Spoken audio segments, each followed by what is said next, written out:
বিজনীত সদৌ অসম ছাত্ৰ সন্থাৰ প্ৰতিবাদী বিক্ষোভ কাৰ্যসূচী। চিৰাং জিলা বিজনীত সদৌ অসম ছাত্ৰ সন্থাৰ আহ্বানত বিজনী আঞ্চলিক ছাত্ৰ সন্থাৰ উদ্যোগত প্ৰতিবাদী বিক্ষোভ কাৰ্যসূচী ৰূপায়ণ কৰে। বিজনী আঞ্চলিক ছাত্ৰ সন্থা কাৰ্যালয়ৰ পৰা বিদ্যালয় মহাবিদ্যালয়ৰ ছাত্ৰ ছাত্ৰীসকলৰ লগতে শতাধিক পুৰুষ মহিলা সমদল কৰি বিজনী বিদ্যুৎ উপসংমণ্ডল কাৰ্যালয়ৰ সন্মুখত এক প্ৰতিবাদী বিক্ষোভ কাৰ্যসূচী ৰূপায়ণ কৰে। উল্লেখ্য যে অনিয়মীয়া বিদ্যুৎ যোগান, অভাৱনীয় হাৰত বিদ্যুৎ মাচুল বৃদ্ধি, স্মাৰ্ট মিটাৰৰ নামত জনসাধাৰণৰ ওপৰত চলা অত্যাচাৰৰ প্ৰতিবাদত আৰু বিদ্যুৎ মাচুল হ্ৰাস কৰি বিদ্যুৎ যোগান সুচল কৰাৰ দাবীত অসম চৰকাৰ শক্তি বিভাগৰ বিৰুদ্ধে এই প্ৰতিবাদী বিক্ষোভ কাৰ্যসূচী ৰূপায়ণ কৰে।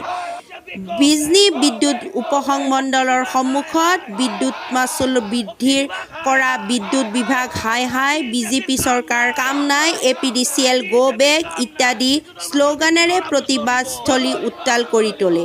লগতে সদৌ অসম ছাত্ৰ সন্থাৰ কেন্দ্ৰীয় সাংগঠনিক সম্পাদক সুদীপ চন্দ্ৰই সংবাদ মাধ্যমৰ সন্মুখত কয় যে অভাৱনীয় হাৰত বিদ্যুৎ মাচুল বৃদ্ধি হোৱা হ্ৰাস নকৰিলে অনাগত দিনত ভয়াৱহ আন্দোলন গঢ়ি তুলিবলৈ বাধ্য হ'ব বুলি সকীয়াই দিয়ে। News desk, Bijni first 24।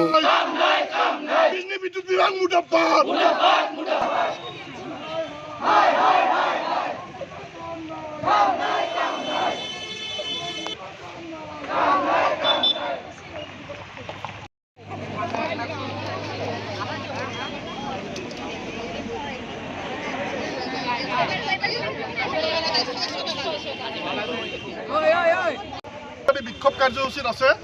আপোনালোক সকলোৱে নিশ্চয় অৱগত, যোৱা কেইমাহমানৰ পৰা যেতিয়াৰ পৰা এই অকৰ্মণ্য বিদ্যুৎ বিভাগটোৱে এই মিটাৰটো লগালে, যিটো ডিজিটেল মিটাৰ বুলি তেওঁলোকে আখ্যা দিয়ে, এই ডিজিটেল মিটাৰটোৰ ফলত কিন্তু আপোনালোকে গম পায়, আগত যদি 300 টকা বিল আহিছিল, এতিয়া সেই 300 টকাৰ সলনি 1500 টকা 2000 টকা এনেধৰণৰ বিল আহিবলৈ আৰম্ভ কৰিছে। আৰু তেওঁলোকে যি কৈ থাকে ডিজিটেল মিটাৰ লগাই ডিজিটেল কৰিব খুজিছে, কিন্তু আপোনালোকে নিশ্চয় গম পায় 24 ঘণ্টাৰ কেৱল 4 ঘণ্টা নাইবা 5 ঘণ্টাহে তেওঁলোকে বিদ্যুৎ যোগান ধৰাৰ কাৰণে সক্ষম হয়। আৰু আপোনালোকে গাঁৱে ভূঞে দেখিব, ক'ৰবাত যদি লাইনৰ তাৰত গাছ বাগৰি থাকে, বাঁহ বাগৰি থাকে, তেওঁলোকৰ কৰ্মচাৰী যাই পোৱাতে দুদিন এদিন লাগে। সেইকাৰণে ক'ৰবাত তাঁৰ ভাঙি থাকে, ক'ৰবাত তাঁৰ ছিঙি থাকে। এনেকুৱা ধৰণৰ তেওঁলোকৰ ডিজিটেল মিটাৰ আমাৰ প্ৰয়োজন নাই বুলি আমি ক'ব বিচাৰিছোঁ।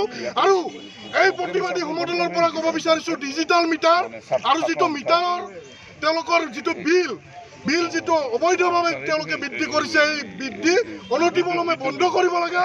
আৰু অনাগত দিনত লাইনৰ যাতে অনিয়মীয়া যি লাইন, এই লাইন যাতে নিয়মীয়াকৰণ কৰে তাৰ কাৰণে ব্যৱস্থা কৰিব লাগে। নাথাকে 24 ঘণ্টা নাথাকে, সমস্যা যথেষ্ট সমস্যা, মানে সমস্যা এনেকুৱা সমস্যা হৈছে যে আধা ঘণ্টা লাইন থাকিলে বাকীখিনিয়ে লাইন নাথাকে। কেতিয়াবা চলি পৰিবৰ কাৰণে বহে সন্ধিয়া, আবেলি হ'লে সন্ধিয়া, তেতিয়া লাইনেই নাথাকে। এনেকৈ হ'ব নেকি? তাৰ একদম ছিঙি আছে তাঁৰবিলাক, এটা জেগাতে 3-4টা টুকুৰা টুকুৰি হৈ আছে, এনে জোৰা দিছে আৰু নাই, আৰু চাব যে যাব লাগে যোৱা নাই। সেনেকৈ হয় নেকি? খালি লাইটৰ বিলবিলাকহে লাগে, লাইটৰ বিলবিলাক ল'লে নহ'ব নহয়, সেইবিলাক চাব লাগিব। তাৰ এডাল ভাঙং হৈ আছে, সিহঁতে যোৱা নাই চাব, সেইবিলাক চাব নালাগে নেকি? সেইবিলাক চাব লাগে।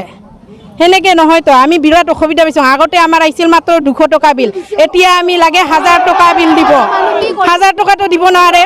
আমাৰ মতাবিলাকে কাম কৰে, আমিতো এনেকৈ নাখাওঁ নহয়, কাম কৰিহে খাওঁ।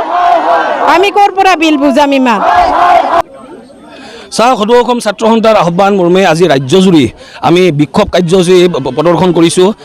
লাইটৰ বিভাগৰ যি অকৰ্মান্যতা বিদ্যুৎ বিভাগৰ, আপোনালোকে নিশ্চয় অৱগত। আজি কিছুমাহ ধৰি বিদ্যুৎ আপোনাৰ যদি 5 মিনিট লাইট থাকে আৰু আপোনাৰ 10 মিনিট লাইট নাথাকে।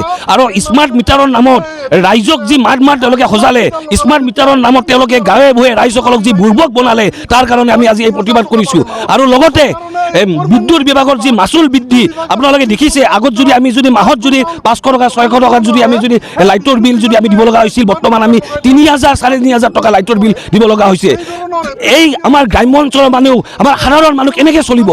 আৰু আপোনাৰ ছাত্ৰ ছাত্ৰীসকলে যি পঢ়া শুনাৰ ক্ষেত্ৰত ব্যাঘাত জন্মিছে, তাৰ কাৰণে আমি বিদ্যুৎ বিভাগক আমি ছাত্ৰ সন্থাই আমি সকীয়াই দিব বিচাৰিছোঁ।